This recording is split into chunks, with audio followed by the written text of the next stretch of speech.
زمن رسول الله خيس السلي قد خيس أبا سفيان جيجو أبا سفيان في كفار قريش باب واليوفا كفار قريش توجين جيجو في قد في سمانا ما يقد باب واليوفا عن الزمي إذا سير nama addin bulo birra hotonne goda mai ogu fala nama gode jechu وقال ابن وهب أخبرني يونس بن شهاب سئل على من سار من أهل العهد قتل قال بلغنا أن رسول الله صلى الله عليه وسلم قد سني له ذلك فلم يقتل دوغا رسول سيري godunni goda me فلم يقتل من صنعه nama isa gode sunna jebne وكان من أهل الكتاب سني تو على الكتاب الرائية حدثني ما بن مسنى حدثنا يحيى بن هشام قال حدثني أبي عائشة أن النبي صلى الله عليه وسلم سئل حتى كان يخيل إليه حتى كان أنكتوت يخيل إليه رسولك فكيف أنه صنع شيئا ولم يصنعه باب ما يحذر من الغدر وان ايغتون قدمه من الخدر عدي دي راجيتو وقول الله تعالى ويريد أن يخدعوك فإن حسبك الله هو الذي أيدك بنصره إلى قوله عزيز حكيم حدثنا الحميدي حدثنا الوليد بن مسلم حدثنا عبد الله بن علاء بن زبير قال سمعت بصير بن عبد الله أنه سمع أبا إدريس قال سمعت عوف بن مالك قال أتيت النبي صلى الله عليه وسلم في غزوة تبوك وهي في قبة من أدم فقال أعود ستا بين يدي ساعة وجعلك كائنا جيجي فلترك يا مادا موتي ثم فتن بيت المقدس ثم موتان يأخذ فيكم كقعاس الغنم kan isin keessa seenu akka forroqooreedha ثم استفادت المال حتى يعطى الرجل 100 دينار فيذل ساخطا ثم فتنة لا يبقى بيت من العرب إلا دخلته ثم هدنة eegana araara tokko تكون بينك وبين الأسفار isini fi yahudaa jiddu kate فيقدرون فيأتونكم تعالى 80 غاية تعالى كل غاية 12,000 باب كيف ينبذ العهد meekamitti ilaa ahlil aadi godhe addii darbuun godhama gama nama addii ol godhanii kamit darbiteeti isaani diida wanjo وقول الله عز وجل وإما تخافن من قوم خيانة فانبذ إليهم على سواء استمتيتي جوا حدثنا أبو اليمان أخبرنا شعيب بن الزهري قال عبيد بن عبد الرحمن بن أبي هريرة قال باسني أبي بكر رضي الله عنه فيما يؤذن يوم النهر من الآية يحج بعد العام المشرك ولا يطوف البيت عريان ويوم الحج الأكبر يوم النهر وإنما قيل الأكبر من أجل قول الناس الحج الأصغر فنبذ أبو بكر إلى الناس في ذلك العام فلم يحج عام حجة الوداع الذي حج في النبي صلى الله عليه وسلم مشرك باب اسم من عاهد ثم غدر وقول الله تعالى الذين عاهدت منهم ثم ينقضون عهدهم في كل مرة وهم لا يتقون التناوت من سيدنا حدثنا جرير الأعمش في الله نورة مسلوك عن عبد الله بن عمرو رضي الله عنهما قال رسول الله صلى الله عليه وسلم 4 خلال من كنا فيه كان منافقا خالصا من إذا حدث كذا وإذا وعد أغلب وإذا عاد غدر وإذا خاصم فجر ومن كان في خصلة منهن كان في خصلة من النفاق حتى يدعها حدثنا محمد بن كثير أخبرنا سفيان الأعمش عن إبراهيم التيمي نبينا علي رضي الله عنه قال ما كتبنا عن النبي صلى الله عليه وسلم القرآن وما في هذه الصحيفة قال النبي صلى الله عليه وسلم المدينة حرام ما بين أعين إلى كذا فمن حدث حدثا أو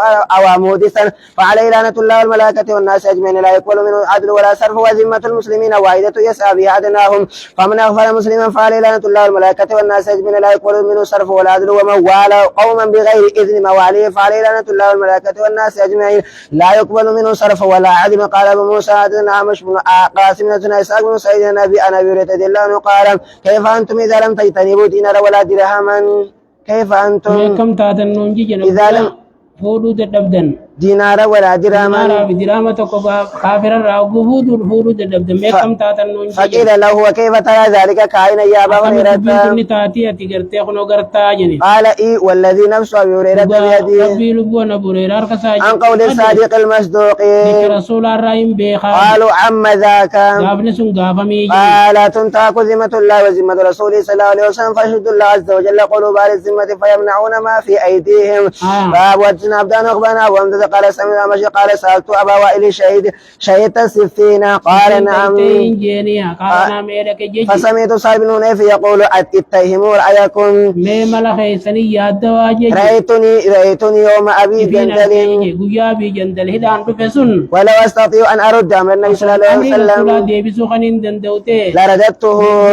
وما ودعنا أسيافنا على عواتقنا لأمر يفزعنا إلا أسهلنا بنا إلى أمر نعرفه غير أمرنا هذا إسلام أولو لغا بسن إسلام نقول له أمرين الله توججو حدثنا عبد الله بن محمد الثنائي بن ادم بن يزيد بن عبد العزيز عن ابي حدثنا الحبيب بن ابي ثابت قال حدثني ابي وائل قال كنا بسفين فقام سعد بن النبي فقال يا ايها الناس اتقوا انفسكم فانا كنا مع رسول الله صلى الله عليه وسلم يوم الحديبيه ولم نلق لقاتلنا فجاء عمر بن الخطاب فقال يا رسول الله ألسنا الحق ومن الباطل فقال بلى قال أليس قتلانا في الجنة وقتلهم في النار قال بلى قال فعلى نعطي الذمة فعلى ما نعطي الدنية في ديننا أنرجو حال فقطا خنا دين كن يخيس كراغو ناجي أنرجو فلما يحكم الله بيننا وبينكم ربي إنه إنسان جدو مرتين غوني فقال يا ابن الخطاب إني رسول الله ولن يدين الله أبدا فانطلق عمر إلى أبي بكر فقال له مثل ما قال النبي صلى الله عليه وسلم فقال إنه رسول الله ولن يديعه الله أبدا فنزلت سورة الفتح فقرأ رسول الله صلى الله عليه وسلم لعمر إلى آخرها فقال عمر يا رسول الله أو فتحه فتيلا يجنجي قال نعم حدثنا وتبن سعيد بن الحاتم بن إسماعيل عن هشام بن عروة عن أبي أسماء بنت أبي بكر رضي الله عنها قالت قدمت علي أمي وهي مشركة في هذه قريش إذ عاهدوا رسول الله صلى الله عليه وسلم ومدتهم مع أبيها زمنا أبا إسيتي وجين رسول فانسلي والقدن كيس جيجو أبا نيوتجي قدمت علي أمي وهي مشركة عليهم مشركة زمنا قريشي لا إذ عاهدوا ومدتهم تقما مع أبيها أبا عائشاتي وجين أبا رسول أبا شاتي وجيني رسول فان كافران أدي والقرآن جيجو فاستفتى رسول الله صلى الله عليه وسلم فقالت يا رسول الله إن أمي قدمت علي وهي راغبة أبي أسون عائشة ديفتا أسماء ديفتا وهي راغبة فاصلها قال نعم سليها باب المصالحات إلى 3 أيام أو وقت معلوم باب خان أرار القدو يا سدير تكاوم مويرو بكم تورت كافران حدثنا أحمد بن عثمان بن حكيم حدثنا شعيب بن مسلم مثل حدثنا إبراهيم بن يوسف بن أبي إسحاق قال حدثني أبي عن أبي إسحاق قال حدثني براء رضي الله عنه أن النبي صلى الله عليه وسلم لما أراد أن يعتمر أرسل إلى أهل مكة يستأذن ليدخلوا مكة فاشترطوا عليه ألا يقيم بها إلا 3 ليالي ولا يدخلها إلا بجلبان سلاح ولا يدعو منهم أحدا قال فأخذتم الشرط بينهم على علي بن أبي طالب فكتب هذا ما قد عليه محمد رسول الله فقالوا له علمنا أنك رسول الله لم نمنعك ولا تعناك أصور رسول يجوز بين سندورك جنين ولا بايعناك عدي سيقونا جنين ولا بايعناك قد ولا بايعناك عدي سيقونا جنين سلام ولكن ثم هذا ما قد عليه محمد بن عبد الله قال أنا والله محمد بن عبد الله وأنا والله رسول الله قال وكان لا يطلب قال فقال لي علي امحى رسول الله صلى الله عليه وسلم فقال لي والله لا أمحاه أبدا قال فاريني قال فاراه إياه فمحاه النبي صلى الله عليه وسلم بيده فلما دخل ومدت الأيام أتوا عليا فقالوا مر صاحبك فليتبع فذكر ذلك لي رضي الله عنه رسول الله صلى الله عليه وسلم فقال نعم ثم تعلم باب المواداة من غير وقت وقول النبي صلى الله عليه وسلم أقركم على ما قركم الله بهم باب طرح الجيف المشركين في البئر رقم مشركا ميتا كافرا إلى غيث هارون نجرا ولا يؤخذ له ثمن مالك حرام فرن نجتو يا مالك رافرت ميتا رقم كننه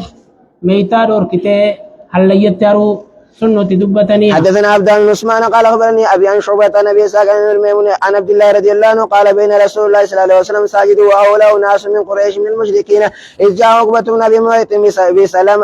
بسلا جزور فقذف ولا يزال النبي صلى الله عليه وسلم فلم يرفع رأسه حتى جاءت فاطمة عليها السلام فأخذت من زاري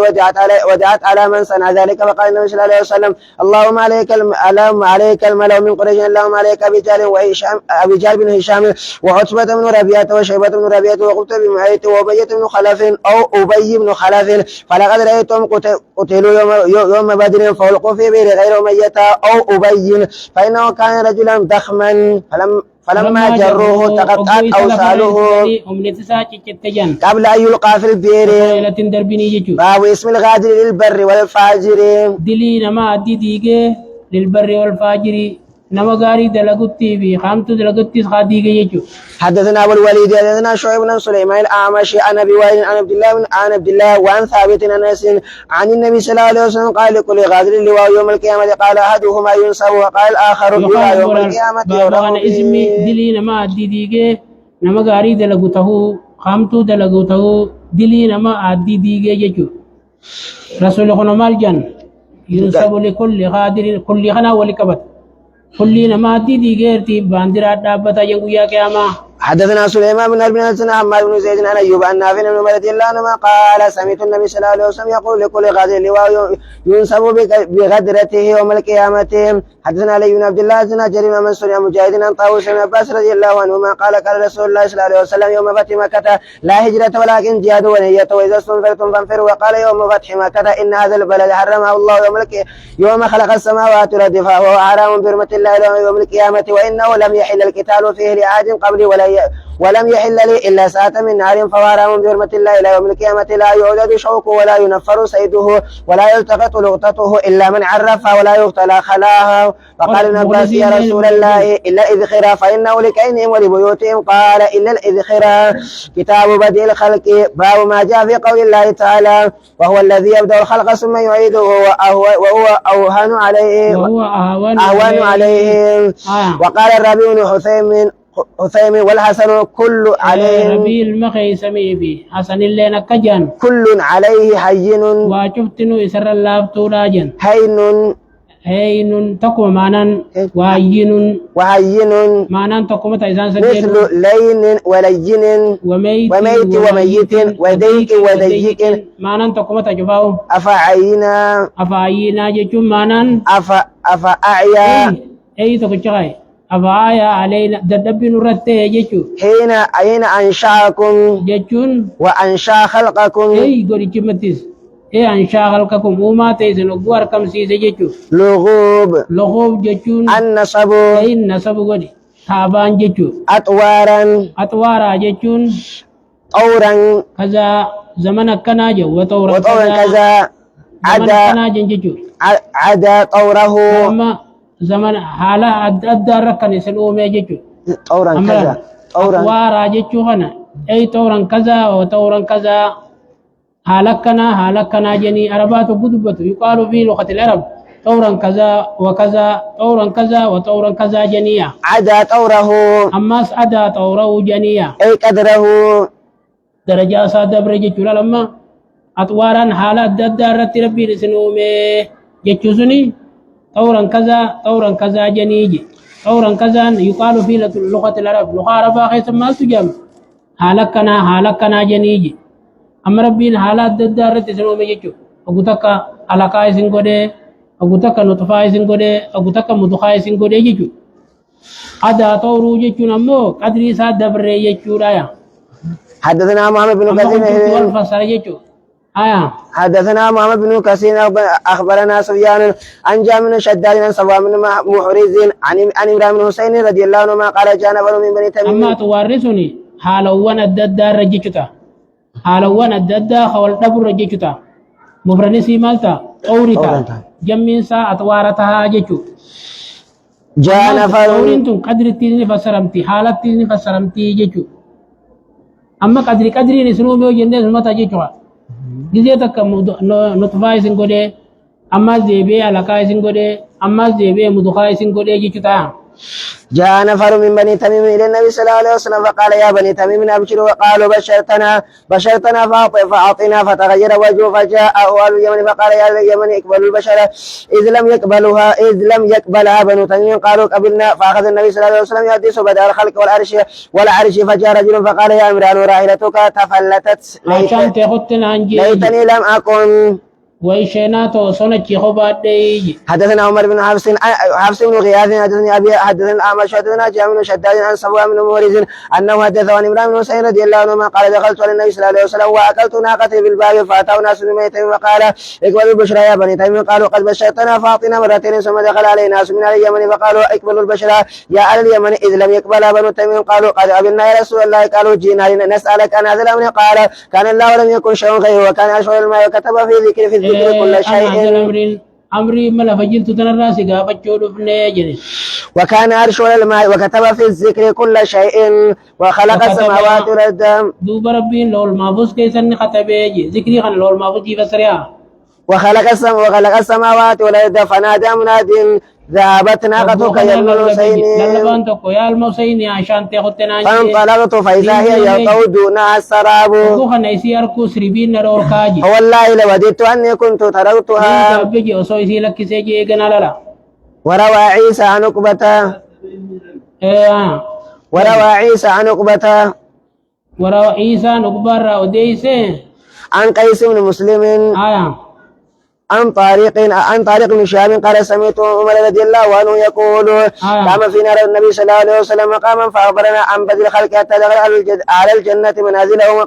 وأهل النار منازلهم حفظ ذلك من حفظه ونسيه ومن نسيه. وحدثني عبد الله بن أبي شيبة عن أبي أحمد عن سفيان عن أبي الزناد عن عرج عن أبي هريرة رضي الله عنه قال رسول الله صلى الله عليه وسلم قال الله تعالى يشتمني ابن آدم وما ينبغي له أن يشتمني ويكذبني وما ينبغي له أما شتمه فقوله إن لي ولدا واما تكذبه فقوله ليس يعيدني كما بداني. حدثنا قتيبة بن سعيد حدثنا المغيرة بن عبد الرحمن القرشي عن ابي الزناد عن ابي هريرة رضي الله عنه قال رسول الله صلى الله عليه وسلم لما قضى الله الخلق كتب في كتابه فهو عنده فوق العرش ان رحمتي غلبت غضبه. فهو ما جاء في سبع الدين وقول الله تعالى الله الذي خلق سبع سماوات ومن الارض مثلهن يتنزل الامر بينهن لتعلموا ان الله على كل شيء قدير وان الله قد احاط بكل شيء علما. والسقف المرفوع سقف المرفوعين السماء سميدا سمكا نمو بناها رابسيتي سيدا بيجو الهبوك هبوكي نمو استواؤها تاچو سيتيا وحسنها بريدو سيتيا وأزنتي نمس سمعت وأطاعت وألقت سمعت قالي ربي لغيسي قالي ربي قوت جيجو وألقت والقتين أخرجت ما فيها من الموتى ميتا سيخي سجر في الرابا تجيجو وتخلت عنهم الراقل لو تجيجو طحاها دهاها جيجو دهاها اللي سجيجو رايا بالساهرة ساهران أمو وجه الأرض كان فيها الحيوان أنا خيس التيوان نتيا نومهم وسهرهم رفون ثاني بكاترا ثاني جيجو. حدثنا علي بن عبد الله خبرنا ابن أولية عن علي بن مبارك حدثنا يحيى بن أبي كثير عن بن إبراهيم بن حارث عن أبي سلمة بن عبد الرحمن وكانت بينه وبين أناس خصومة في أرض فدخل على عائشة فذكر لها ذلك فقال يا أبا سلمة ائتني بالأرض فإن رسول الله صلى الله عليه وسلم قال من ظلم قيد شبر طويق من سبع الدين حدثنا بن محمد بن عبد الله عن موسى بن عقبة عن سالم عن ابي قال النبي صلى الله عليه وسلم من اخذ شيء من الارض بغير حق خصف في يوم القيامه الى سبيل الدين. حدثنا عمر بن مسنى حدثنا عبد الوهاب حدثنا ايوب عن محمد بن سيرين عن ابي بكر عن ابي بكر رضي الله عنه عن النبي صلى الله عليه وسلم قال الزمان قد استدار كهيئته يوم خلق السماوات والارض السنه 12 شهرا منه 4 نور 3 متواليات ذو القعده وذو الحجه والمحرم ورجب مدر الذي بين جماد وشعبان. حدثني عبد بن اسماعيل حدثنا ابو اسامه عن هشام عن النبي عن سعيد بن زيد بن عمرو بن فعل أنه خاصمته أروى في حق زعمت أنه انتقصه لا إسان الرائر سيقجت تقويست إلى مروان فقال سعيد أنا أنتقص من حقها شيئا أشهد لسمعت رسول الله صلى الله عليه وسلم يقول من أخذ شبرا من الأرض ظلما فإنه يطوقه يوم القيامة من سبع الدين. قال ابن أبي الزناد عن هشام بن النبي قال لي سعيد بن زيد دخلت على النبي صلى الله عليه وسلم باب في النجوم وقال قتلت ولقد زينا السماء الدنيا بمصابيح خلق هذه النجوم لثلاث فجعل زينة للسماء ورجوما وللشياطين وعلامات يهتدى بها فمن تأول فيها بغير ذلك أخطأ وأضاع نصيبه وتكلم ما لا علم له به. وقال ابن عباس حشيما متغيرا والأب ما يأكل الأنعام والأنام الخلق برزخ حاجب. وقال مجاهد الفافا ملتفة مدمنسي والسنتو تاتي والغلب جتون الملتفة والسنتو تاتي فراشا جتون مهادا جتون كقوله ولكم في الأرض مستقر نكدا جتون قليلا فائدات كاتو جتون جملة خلنا ما لو كان برا تفسير القرآن أجل